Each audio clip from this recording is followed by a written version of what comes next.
Just get those wonderful toys. Hey there folks, Blue here from Blue Bears Games, and this video will be the upgrade guide for the March of the Machine Commander Precon Tinker Time. Let me first start this guide by telling you that the strategy Tinker Time is going for is right up my alley. I love an artifact slash token theme more than most of the other themes out there. That's the good news. The bad news is that I could honestly swap out about 50 or so cards that would really improve this precon. The problem is, I don't want this video to be as long as it would take to do that. Also, I don't want to basically just change the entire deck, so what I've decided to do is focus on about 14 or so cards that could really help focus the deck and make it more enjoyable to play. The first thing I noticed was that this deck seems less powerful out of the box than the last few I covered, and I believe part of the reason is because of the average mana value of some of the spells. I see that they tried to rectify this by using a lot of lands and mana rocks combined with treasure token making, but I feel that if they had chosen better ramp and a couple of slightly lower mana value cards, it would have helped out this deck's flow a lot more. I hope this isn't the trend for the rest of the March of the Machine precons, but I fear this may just be how they chose to do these decks for whatever reason. It's also possible that having recently done the Warhammer 40k decks may have skewed my view on this, so keep that in mind. Before I get into the guide, I want to just take a moment to let you know that if you're in the market for a new really awesome deck box, playmat, or card sleeves, please visit our sponsor at www.arcane-fortress.com and take a look at what they have. Their deck boxes are some of the best I've ever used, and you can even get an additional 5% off of your total purchase if you use discount code BLUEBEAR at checkout. Now, onto the guide. Last week I started telling you everything I'd swap out first, and I liked the way that the video flowed, so I'll be doing it that way from now on, so here we go. Start with one of each basic land, that's one forest, one mountain, and one island. I get why they included so many mana sources, but with some of the changes I'm going to suggest, I feel that you won't need as many anymore, which leads me to also suggest removing the Path of the Animist and the Ichor Elixir. There's actually a second reason for the removal of these two, which is that they are plain chase-centric cards, and I don't think many people will play that format.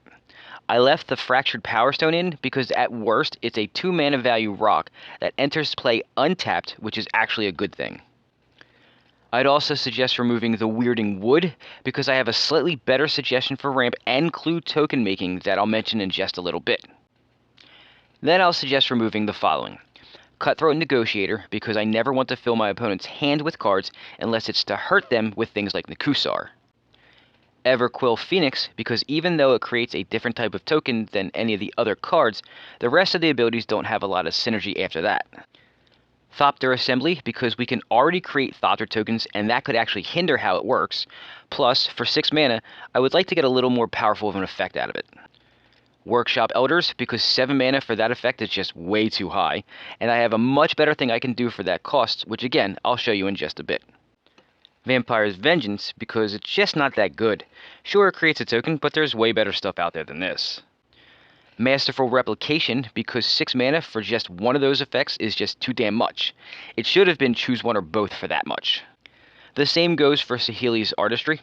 Sure, this one lets you choose one or both, but for 6 mana, I feel like this effect is weak compared to other cards at that same mana value. And finally, Struggle to Survive, because why is this even in the deck? I'm starting to think that they just throw one card in each deck for no reason other than because it fits the colors of the deck, and this would be that card. In total, that's 14 cards to take out, so now we need 14 cards to replace them. As I mentioned earlier, I could have chosen a lot more, but in the interest of saving time, I'll stick with just those 14. Starting off, I would add in Mirrex. Mirrex does double duty here in that it creates a token that none of the other cards you have in the deck do, but it also gives you another possible win con. The tokens it creates have Toxic, so you possibly have a path to win with poison counters. I'm not saying that you will, but it is possible. The next card I'll suggest is one that I alluded to earlier that was both ramp and clue token creation. It's called Magnifying Glass. Sure, it's not the best ramp out there, but neither were any of the others that I suggested to take out. The upside for this is that the clue tokens it creates can be done repeatedly, and in my opinion is much better than Weirding Wood for the same cost to cast. Moving on, I have 9 creatures that I believe are more than sufficient upgrades. I'll start with Jaheira, Friend of the Forest, because in a deck based on making different types of tokens, it can be really good ramp since they are not required to be creature tokens specifically to gain the ability. Svella Ice Shaper because again, it can provide ramp, but it also gives you an outlet for excess mana. Saheeli, the Sun's Brilliance, because it can create tokens that you don't normally have the ability to, even if it's just for that turn. Lannis, Cryptozoologist, because it creates clue tokens as a triggered ability for free, and not as an activated ability for a cost. It also allows you to steal your opponent's permanents, which I know people hate. Peregrine Took, because more tokens is more gooder. There's also a fun little surprise with this card that I'll talk about later. Sentinel of the Nameless City, because a 3-mana, 3/4 with Vigilance and an attack trigger that creates a token that we cannot create any other way currently is good. Also, map tokens can actually help you get land draws out of the way, which is always beneficial.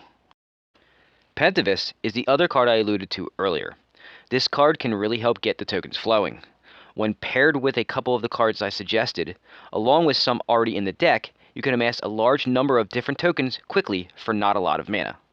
Just look at the interaction it has with Peregrine Took, for instance. Reckless Fireweaver, because you need alternate ways to deal damage to win the game. And for the final creature, Ingenious Artillerist, for the same reason as the Fireweaver. Even though it's not quite as good, it's still damage that is sorely needed. Next, I would add an enchantment called Storm the Vault. I believe that if you have access to red and blue, and your deck is centered around artifacts, Storm the Vault is an auto-include. The treasure tokens are nice for sure, but the quasi-Tolarian Academy that you can get when it flips is just bonkers. If you've never played with the Tolarian Academy before, then you'll have to just trust me when I say there's a reason it's banned almost everywhere, including Commander, and restricted in the formats that it's not banned. Why wouldn't you want access to one of the most powerful effects ever created in the game? The last non-combo card I'll suggest is a Planeswalker called Tezzeret Artifice Master. I like this walker above all the others because all 3 loyalty abilities apply very well in this build, and it's a perfect fit.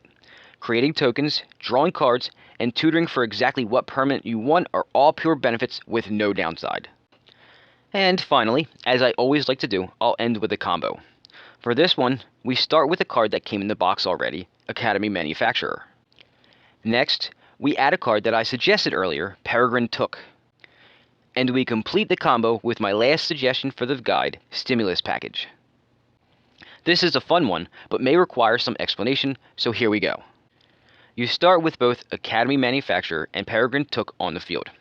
With these 2 cards out together, every time you create a token of any kind, you will create an extra food token from the Peregrine Took, and the Academy Manufacturer will replace any food, clue, or treasure token with one of each of them. Basically, anytime you create any of those 3, you will end up creating 2 food, 1 treasure, and 1 clue token instead. The combo is in when you cast Stimulus Package. Yes, when it enters play and you create the 2 treasure tokens, you will end up creating a total of 3 of each of those tokens if you stack them correctly, but that's not where this combo goes off. The combo goes off because of the second ability on Stimulus Package. When you sack a treasure to Stimulus Package, you create a 1/1 green and white citizen creature token. That in turn will trigger Peregrine Took's ability that creates a food token in addition, which then in turn will trigger Academy Manufacturer's replacement effect, creating a treasure token, clue token, and food token instead. Since there will be a treasure token created every time you activate this loop, it can be done infinitely, amassing you a boatload of different tokens to do whatever you want with. Then, having any of the creatures that deal damage to opponents when artifacts enter play will end the game from there, assuming nobody has any effects that say they don't lose the game for having 0 or less life. I personally like this combo because it uses cards that are often overlooked and borders on the janky side a little. Plus, each card also has a purpose in the deck besides being solely a piece for the combo.